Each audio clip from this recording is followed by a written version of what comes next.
Buenas tardes amigos, continuamos con nuestra lectura del libro El faro del fin del mundo de Julio Verne. Les agradecería que compartieran los audios y que se suscribieran a mi canal. Y también si escuchan el audio, no olvide darle me gusta. Continuamos con la parte 2, capítulo 3. Los restos del Century. Allí estaba Congred, Carcante y toda la banda atraída por el instinto del pillaje. La víspera, en el momento que el sol iba a desaparecer en el horizonte. Carcante había divisado desde la galería del faro un barco de 3 palos que navegaba hacia el este. Congred pensó que este barco trataba de ganar el estrecho de Le Maire para buscar abrigo en la costa occidental de la isla. Mientras fue de día siguieron sus movimientos, y cuando se hizo de noche pudieron distinguir las luces de situación. No tardaron en advertir que estaba sin gobierno y que no demoraría en estrellarse contra la costa cuya proximidad no sospechaba. Si Congred hubiera encendido el faro, tal vez hubiese desaparecido el peligro. Por eso se guardó bien de hacerlo, y cuando las luces del Century se hubieron apagado, no dudaron que el barco acababa de perecer entre el Cabo San Juan y la Punta Several. Al día siguiente el huracán continuó desencadenándose con furor. Era absurdo pensar que la goleta pudiera hacerse a la mar. Imponíase un retraso tal vez de algunos días, circunstancia grave estando bajo la amenaza de la llegada del relevo del faro. No había más remedio que esperar a todo evento. Después de todo, no era más que el 19 de febrero, lo probable era que el temporal animase antes de fin de mes, y cuando el mar se calmara, el Carcante levaría anclas. Entretanto, puesto un barco se había perdido en la costa, era la ocasión de aprovecharse del naufragio y recoger entre los restos lo que fuera de algún valor, aumentando de ese modo el precio del cargamento de la goleta. El aumento del beneficio compensaría en cierto modo la agravación del riesgo corrido. Nadie hizo una menor objeción, y toda aquella banda de aves de rapiña se dispuso a caer sobre la nueva presa. Una docena de hombres se embarcaron en la chalupa del faro, dispuesto a vencer a fuerza de remo las violentas ráfagas que empujaban las olas hacia la bahía. Hora y media fue necesaria para alcanzar la extremidad del cabo, pero en cambio el regreso se efectuaría rápidamente con la ayuda de la vela. La chalupa atracó a la orilla norte, frente a la caverna. Los piratas desembarcaron precipitosamente hacia el lugar del naufragio. Fue el momento en que se oyeron los gritos que habían interrumpido la conversación de John Davis y de Vázquez, quien se deslizó hasta la entrada de la gruta con toda clase de precauciones para no ser descubierto. Momento después, John David estaba a su lado. «Usted no, déjeme solo. Necesita usted reposo», le dijo el bravo torrero. «Me encuentro perfectamente y quiero ver esa banda de criminales». El segundo del Century era un hombre enérgico, no menos resuelto que Vázquez, uno de esos americanos de temperamento de hierro, y que, como vulgarmente se dice, debía tener 7 vidas, como los gatos, para no haber perecido en el naufragio. Excelente marino, había servido como contramaestre en la flota de los Estados Unidos antes de navegar en los barcos mercantes, y los armadores del Century tenían acordado confiarle el mando del navío porque Henry Stewart iba a retirarse del servicio. Esto era para él otro motivo de cólera y de odio, y aquel navío, de que tan pronto pasaba a ser capitán, no veía más que restos informes entregados a una banda de piratas. Si Vázquez hubiera necesitado que se le alentase, allí tenía un hombre valeroso para sostenerle a su dura prueba. Pero por determinados, por bravos que fuesen los dos, ¿qué podían hacer contra Congred y sus compañeros? Ocultándose tras las rocas, Vázquez y John Davis observaron prudentemente el litoral hasta el extremo del Cabo San Juan. Congred, Carcante y los otros se habían detenido primero en el ángulo a donde el huracán acababa de arrojar la mitad del casco del Century, reducido a despojos amontonados al pie del acantilado. Los piratas estaban a menos de 200 pasos de la gruta, desde donde se les distinguía fácilmente. Llevaban impermeables ceñidos a la cintura y gorros de marineros con barbuquejos, para evitar que se los llevara el viento. Advertíase que a duras penas podían resistir el empuje de las ráfagas. A veces tenían que apoyarse en los salientes de las rocas para no ser derribados. Vázquez designó a John Davis, los que conocía por haberlos visto cuando entraron a la caverna. Aquel alto es la figura como jefe de estos canallas y se llama Congred. ¿Y el otro con quién está hablando ahora? Es Carcante, su segundo. Bien le vi desde el alto del faro, pues fue uno de los que asesinaron a mis camaradas. Le aplastaré a usted con mucho gusto la cabeza, ¿verdad, Vázquez? A él, a su jefe y a todos esos perros rabiosos, contestó el torrero. Transcurrió cerca de una hora antes que los bandidos concluyeran de examinar aquella parte del casco. La inspección fue minuciosa. El níquel, que constituía el cargamento del Century y del que no sabía qué hacer, se abandonaría en la playa, pero entre la pacotilla que también llevaba a bordo el buque naufragó. Tal vez hubiese algo que les conveniera. Efectivamente, se vio que transportar 2 o 3 cajas a otros tantos fardos que Congred ordenó embarcar en la chalupa. Si esos bribones buscan oro, plata o alhajas, pierden el tiempo, dijo John Davis. Desde luego, es lo que prefieren, contestó Vázquez. De todo esto había en la caverna, y para ello preciso era que los barcos perdidos en el litoral llevasen a bordo una cierta cantidad de materias preciosas. Así es que la goleta debe tener ahora en la bodega un cargamento de gran valor.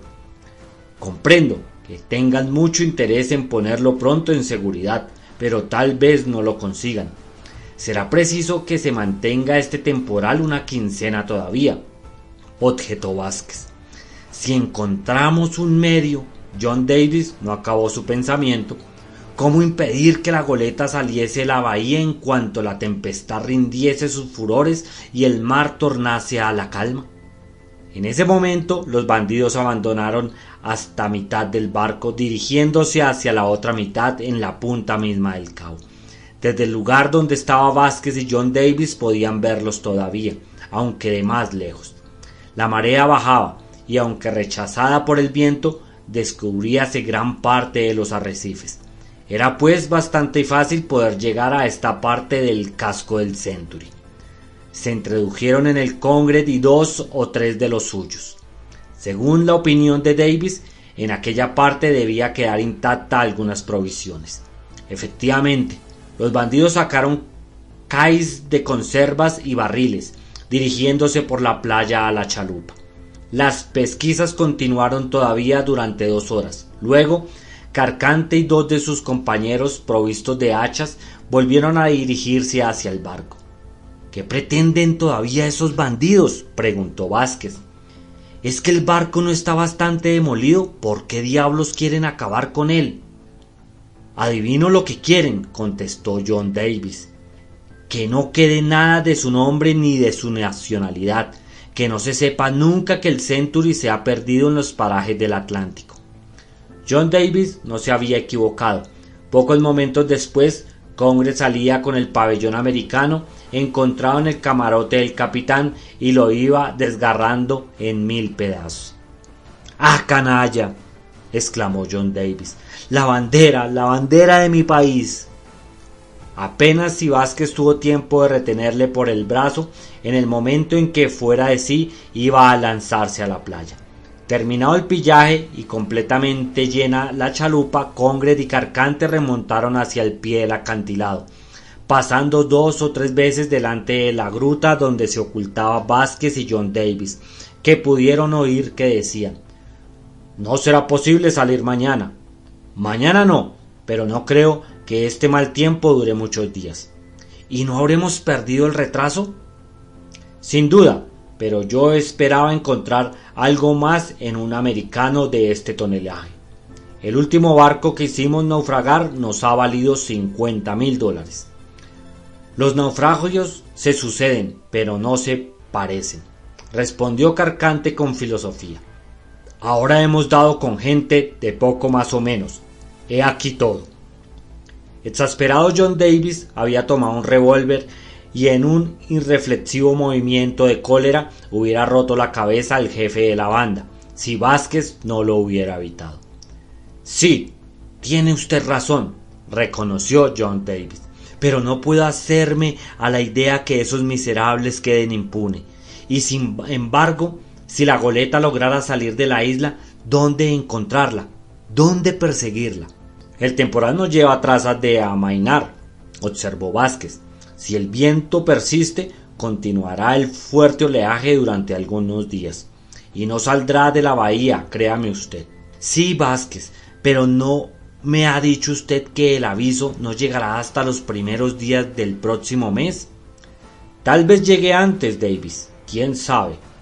Dios lo quiera, Vázquez, Dios lo quiera. Era evidente que la tormenta no perdía nada de su violencia, y en aquella latitud, aunque verano, esas turbulencias atmosféricas suelen durar una quincena.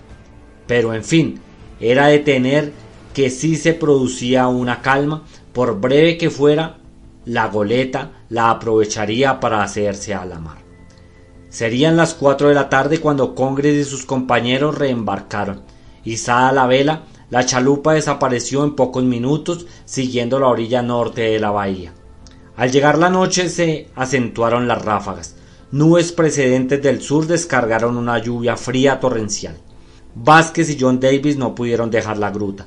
El frío era bastante vivo y tuvieron que hacer lumbre para contrarrestarlo. El litoral estaba desierto, la oscuridad profundísima y nada tenían que temer. La noche fue horrible. El mar batía furiosamente en el acantilado. Del casco del Century no quedaba más que restos esparcidos por la playa y entre las rocas. Había llegado el temporal a su máximo de intensidad. Era lo que Vázquez y sus compañeros se apresuraron a observar cuando hubo amanecido. Imposible imaginar una revolución más formidable de los elementos desencadenados. El agua del cielo se confundía con el del mar, y continuó diluviando todo el día y toda la siguiente noche. Durante 48 horas ningún barco apareció a la vista de la isla, y se comprende que procuraran apartarse de aquellas peligrosas costas, batidas directamente por la tempestad. No era, seguramente, en el estrecho de Magallanes ni en el de Lemaire donde hubieran encontrado refugio contra las embestidas de semejante huracán. La salvación para ellos era la huida por la libre extensión del mar. Afortunadamente, la cuestión de la subsistencia no debía preocupar a Vázquez ni a su compañero. Con las conservas que procedían del Century tendrían para más de un mes. Para entonces, el Santa Fe habría fondeado en la bahía de Elgor, pues el temporal ya no impediría que el aviso se aproximara sin temor alguno al cabo San Juan. Este era el tema de todas sus conversaciones. Que el temporal dure lo bastante para impedir que salga la goleta y que amaine para permitir arribar al Santa Fe. Esto es lo que hace falta, decía Vázquez con la mayor ingenuidad. Ah, contestaba John Davis, si dispusiéramos del mar y del viento, otro gallo nos cantaría. Pero eso no pertenece más que a Dios. Él no permitirá que estos miserables escapen al castigo que merecen sus crímenes, afirmaba John Davis, aproximándose los términos que Vázquez emplearía anteriormente. Como los dos sentían el mismo odio y la misma sed de venganza, estaban imbuidos de un mismo pensamiento. El 21 y el 22 la situación no varió sensiblemente. Hubo un momento en que el viento mostró tendencia hacia el noroeste, pero al cabo de una hora volvió contra la isla con todo el cortejo de su espantosa ráfaga huracanada. Dicho se está que ni Congres ni ninguno de los suyos volvió a aparecer. Indudablemente estaban ocupados en preservar a la coleta de toda avería en aquella caleta que la marea engrosada por el huracán debía llenar hasta desbordarla. En la mañana del 23 las condiciones atmosféricas mejoraron un poco. Después de alguna indecisión, el viento parecía fijarse al noroeste. Cesó la lluvia y aunque el viento continuaba soplando violentamente, el cielo iba despejándose poco a poco. Las olas no dejaban de batir con furia y la entrada de la bahía continuaba impracticable. La goleta no podría zarpar seguramente aquel día. Congred y Carcante tal vez aprovecharían la relativa calma para volver al Cabo San Juan para observar el estado del mar. Sin embargo, John Davis y Vázquez se arriesgaron fuera de la gruta, de donde no salían hacía 48 horas. ¿Cederá el viento?, preguntó Vázquez. Mucho me lo temo, contestó John Davis, a quien su instinto de marino no engañaba. Nos haría falta 10 días más de temporal, 10 días, y no los tendremos. Con los brazos cruzados observó atentamente el mar y el cielo. Después echó a andar detrás de Vázquez. De pronto su pie tropezó con un objeto medio enterrado en la arena, cerca de una roca, y que al choque despidió un ruido metálico.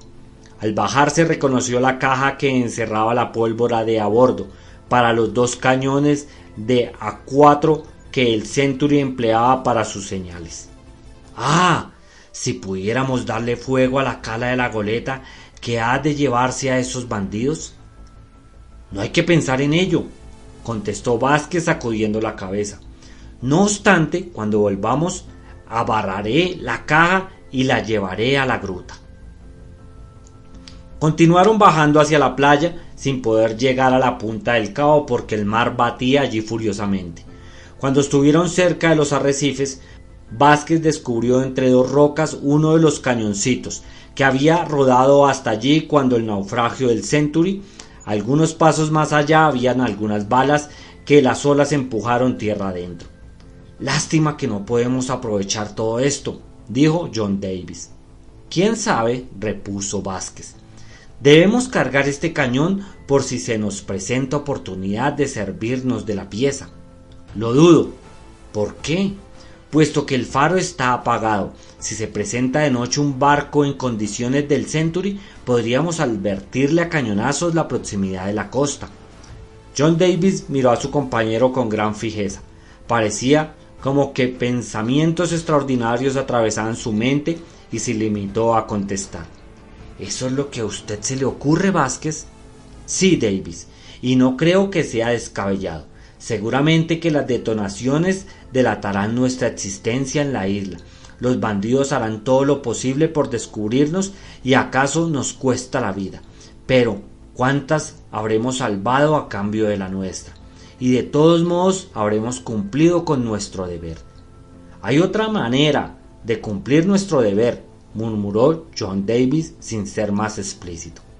Sin embargo, no hizo más objeciones y conforme al parecer de Vázquez, el cañoncito fue arrastrado hasta la gruta. Luego transportaron el afuste, las balas y la caja de pólvora. Este trabajo fue muy penoso y exigió mucho tiempo.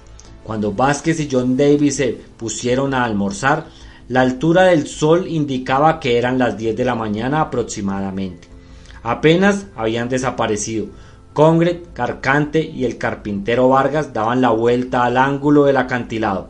Habían hecho el camino a pie, porque embarcados en la chalupa hubieran sido muy penoso. Como lo había predestinado Vázquez, los bandidos iban al cabo a observar el estado del mar.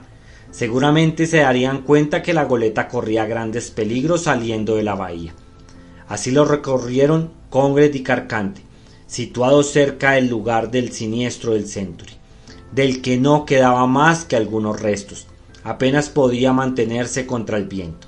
Hablaban con animación, gesticulaban, mostrando con las manos el horizonte y retrocedían cuando una ola grande y encrespada amenazaba anegarles. Vázquez y su compañero no les perdieron de vista durante la media hora que pasaron observando la entrada de la bahía. Al fin se fueron hacia el faro. «Ya se han ido», dijo Vázquez. «Aún volverán esos canallas a observar el mar». John Davis movió la cabeza con aire consternado.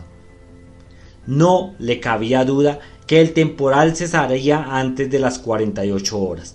El oleaje, y aunque no completamente calmado, permitía a la goleta doblar el cabo San Juan. Aquel día, Vázquez y Davis lo pasaron casi todo el día en el litoral. Se acentuaban las modificaciones del estado atmosférico. Al anochecer, Vázquez y Davis entraron en la gruta y satisfacieron su apetito con galleta, carne fiambre y agua mezclada con brandy. Luego, Vázquez se dispuso a dormir bajo su manta. «Antes que se duerma usted, hágame el favor de escucharme una proposición», le dijo Davis. «Hable usted». «Vázquez, le debo a usted la vida y no pienso hacer nada que no merezca su aprobación. He aquí una idea que se me ha ocurrido. Examínela usted y deme su opinión, sin preocuparse de la mía». «Lo escucho a usted, Davis». «El tiempo cambia, el temporal toca a su fin. El mar estará tranquilo muy en breve. Espero que la goleta habrá desaparecido antes de 48 horas. Desgraciadamente así es, repuso Vázquez, completamente su pensamiento con un gesto que significaba no podemos hacer nada. John Davis repuso, si antes de 2 días habrá salido de la bahía, la goleta habrá doblado el cabo y desaparecerá en el oeste. Y los camaradas de usted, mi capitán y mis compañeros del Century no serán vengados. Vázquez había bajado la cabeza, luego levantó la vista y miró a John Davis, cuyo rostro estaba iluminado por los últimos resplandores del fuego. Este continuó: una sola eventualidad podría impedir la salida de la goleta, o al menos retenerla hasta la llegada del aviso. Una avería que le obligase a volver al fondadero. Pues bien, tenemos un cañón, pólvora y proyectiles. Montemos el cañón sobre su afuste en la punta del acantilado, carguémosle y cuando pase la goleta disparemos sobre ella. Es posible que no podamos echarla a pique, pero la tripulación no se aventurará a una larga navegación con una nueva avería. Los miserables no tendrán más remedio que volver al fondadero para repararla. Será preciso desembarcar la carga. Esto exigirá toda una semana, y entre tanto el Santa Fe, John Davis se cayó. Había asido la mano de su compañero y la oprimía. Sin vacilar, Vázquez le contestó con una sola palabra: convenido. Bueno, amigos, gracias por escuchar este capítulo más del libro El Faro del Fin del Mundo. Muchas gracias a todos los oyentes. Recuerden dejar los comentarios si desean dar sus opiniones, y para más adelante también tendré en cuenta qué libro les gustaría que continuara leyendo. Muchas gracias y hasta la próxima.